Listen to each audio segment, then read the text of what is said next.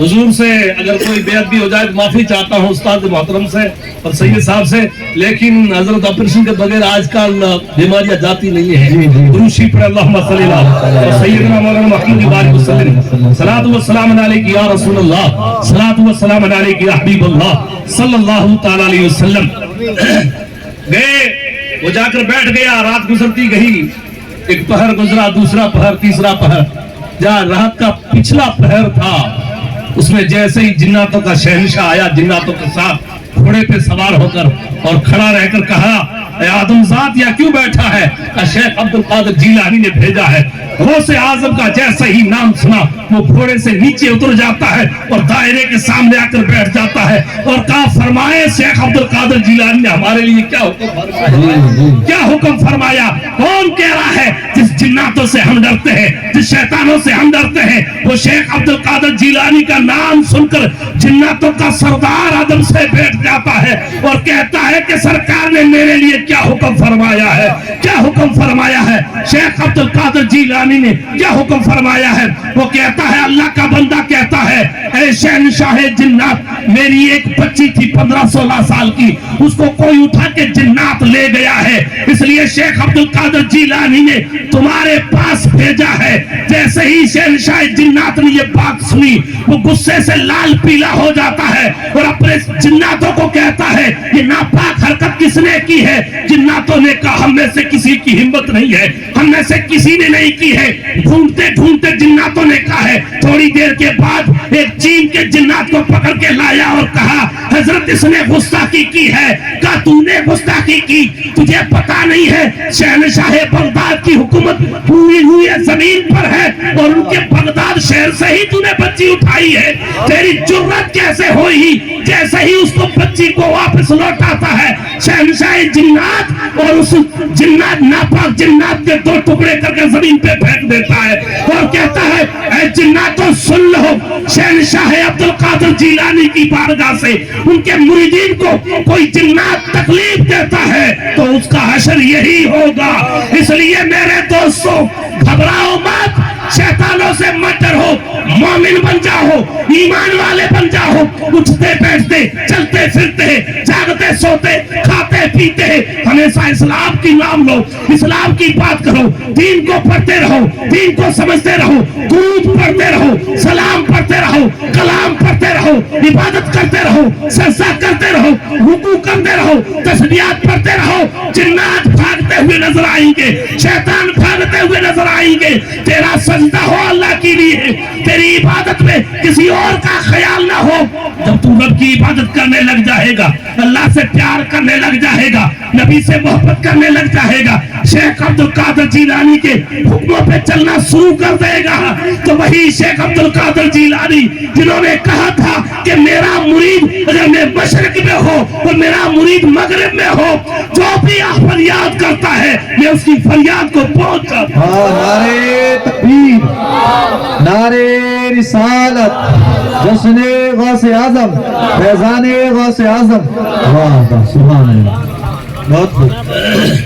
تو یہ بتلا رہا تھا کہ جنات جو جنات وہ بھی حضور، آپ چائے والا تھوڑی مہربانی رکھے تو بڑی مہربانی ہوگی آپ کی۔ دروشی پڑھے اللہم صلی اللہ سیدنا محمد علیہ وسلم، صلاۃ و سلام علیک یا رسول اللہ، صلاۃ و سلام علیک یا حبیب اللہ صلی اللہ علیہ وسلم۔ یوں تو بڑی خوشی ہوئی آپ لوگوں کے اس علاقے میں آ کر، اور بڑے علماء کی بڑی اچھی محبتیں ہیں، میرا استقبال اچھی طرح سے کیا، محبتیں دی، خیر ان کا سایہ ہمیشہ سر پہ رہے۔ تو کہنے والوں نے کہا کہ یہ دنیا تو چھوٹی سی دنیا ہے، اگر حضور کے دیوانے ایک ہو جائے تو پوری دنیا کو فتح کر دیں، پوری دنیا کو فتح کر دیں۔ لیکن شرط یہ ہے کہ کی محمد سے وفا تو نے، اس میں علامہ اقبال نے یہ نہیں کہا تھا کہ تو نے کی کہ اس نے کی کہ محبت الگ سے کی گا، کس طریقے سے کی نہیں، بس وہاں پر بات کسی کی نہیں کی، صرف یہ کہی کہ کی محمد سے وفا تو نے تو تیرے ہیں، یہ جہاں چیز کیا ہے لو قلم، محبت ہم کیا 11ویں منائے۔ سرکار غوث اعظم کہتے ہیں کہ جب بغداد شریف میں آیا ہمارا حال آپ نے علماء کی تقریر میں سنا ہوگا کہ وہ شروع میں سنایا جاتا ہے. خیر ہمارا آپ کا بھی قصور نہیں ہے, کچھ غلطیاں ہماری بھی کمزوریاں ہیں, اس لیے معاملہ ایسا ہو چکا ہے. ہم نے دین اپنے پیروں سے بھی آگے, مرشدوں سے بھی آگے بڑھا کر حضور کی شان بھی بیان کرنی چاہیے. ہمیں صرف کرامتوں تک نہیں, اسلام کا قانون کیا ہے, اسلام کا رویہ کیا ہے, اسلام کس بات کا حکم دیتا ہے, کہاں روکتا ہے, کہاں چلنے کا حکم دیتا ہے, اس باتوں پہ بھی ہمیں کوشش کرنی چاہیے. تو میرے دوستوں میں بتلا رہا تھا کہ سرکار غوث اعظم کی زندگی شروع ہونے سے قبل ان کے والد محترم کی زندگی کے بارے میں علماء سے آپ نے سنا ہوگا کہ ایک سیب کھایا تھا.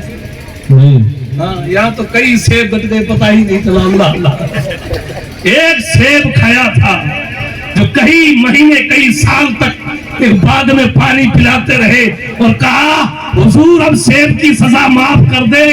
تب وہ بھی سمجھ گئے کوئی بندہ کمتر بندہ نہیں ہے, کوئی پہنچا ہوا ہے جو ایک سیب کے لیے معاف کروانے کے لیے کئی سال تک میرے باغ میں اس طریقے سے سنچائی کرتا رہا, خدمت کر رہا. کوئی عام بندہ نہیں ہے, یہ کوئی بندہ مقام والا ہے, مرتبے والا ہے, یہ کوئی پہنچا ہوا بندہ ہے.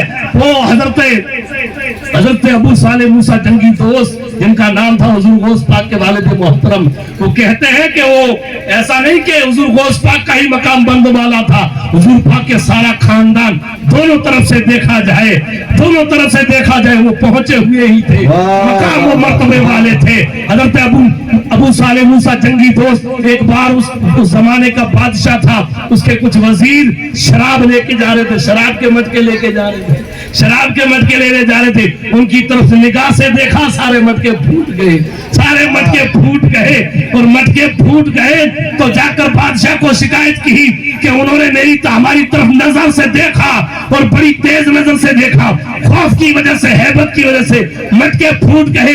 بادشاہ نے بلایا اور کہا کہ تمہیں پتا نہیں یہ مٹکے کس کے؟ کہا ہاں پتا ہے کس کے ہے. کہا تیرے تھے. کہا یہ وزیر کس کے؟ کہا وزیر بھی تیرے.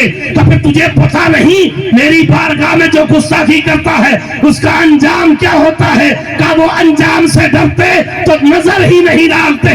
یہاں کسی اور سے ڈر نہیں ہے, ڈر ہے تو پھر اللہ سے اور محبت ہے تو مصطفیٰ سے. میں تیری دنیا پہ نظر نہیں دیکھتا, میں تیری آخرت کو سنوارنا چاہتا ہوں. میں تیری دنیا پہ نظر نہیں ڈالتا, تیری دھن اور دولت ملکیت پہ میری نظر نہیں, بلکہ میں چاہتا ہوں کہ تو بھی مومن بن جا, ایمان والا بن جا, مصطفیٰ کا غلام بن جا, نبی کا دیوانہ بن جا, وفادار بن جا. اس دن سے بادشاہ سمجھ گیا کہ یہ اپنے فائدے کے لیے نہیں بلکہ مجھے دنیا سے بربادی سے بچانے کے لیے اور مصطفیٰ کا نوکر بنانے کے لیے کام کیا. سبحان اللہ. حضور آئندہ سے اگر کوئی بھی خطا ہو جائے تو آپ میری اصلاح فرمائیں. آئندہ سے اگر مجھ سے کوئی غلطی ہو جائے تو اصلاح فرمائیں. وہ مقام اور مرتبہ تھا ان کا. حضور غوث پاک کے بارے میں کیا لکھے, اور لکھنے والوں نے تو لکھ کے آخر میں یہی قلم بند کیا کہ شیخ عبد القادر جیلانی کی تاریخ مکمل نہیں لکھ سکتے, کیونکہ ان کا مقام مرتبہ ہی جو ساری دنیا کو رائی کے دانے کے برابر دیکھے اس کی تاریخ کیا لکھے. جو رائی کے دانے کے برابر پوری دنیا کو دیکھے تو اس کے مقام کیا لکھے. حضرت ایک اللہ کے نیک بندے گزرے ہیں جو ہندوستان میں مشہور نام ہے ان کا, حضرت مظہر جانے جانا. وہ کہتے ہیں کہ میں نے خواب دیکھا اور خواب میں کیا دیکھتا ہوں کہ بڑے بڑے بزرگان دین, بڑے بڑے اولیاء کاملین بیٹھے ہوئے ہیں. ایک اللہ کے ولی تکیہ لگا کے ٹیک لگا کے بیٹھے ہیں اور دوسرے بھی بزرگ بیٹھے ہیں پاس میں. میں نے کہا کہ یہاں کیوں بیٹھے ہو؟ کہا حضرت علی کے استقبال کے لیے بیٹھے ہیں. حضرت علی کے استقبال کے لیے بیٹھے ہیں. کہا اس لیے بیٹھے ہیں کہ حضرت علی تشریف لانے والے امیر المومنین. تھوڑی دیر کے بعد کیا دیکھتا ہوں کہ وہ سارے کھڑے ہو جاتے ہیں. حضرت علی تشریف لاتے ہیں, حضرت علی تشریف لاتے ہیں. جیسے ہی حضرت علی تشریف لاتے ہیں وہ اللہ کے نیک بندے بھی حضرت علی کے پیچھے پیچھے چلتے ہیں. اور کیا دیکھتا ہوں خواب ہی خواب کی دنیا میں کہ ایک بہت اچھا مکان بنا ہوا ہے,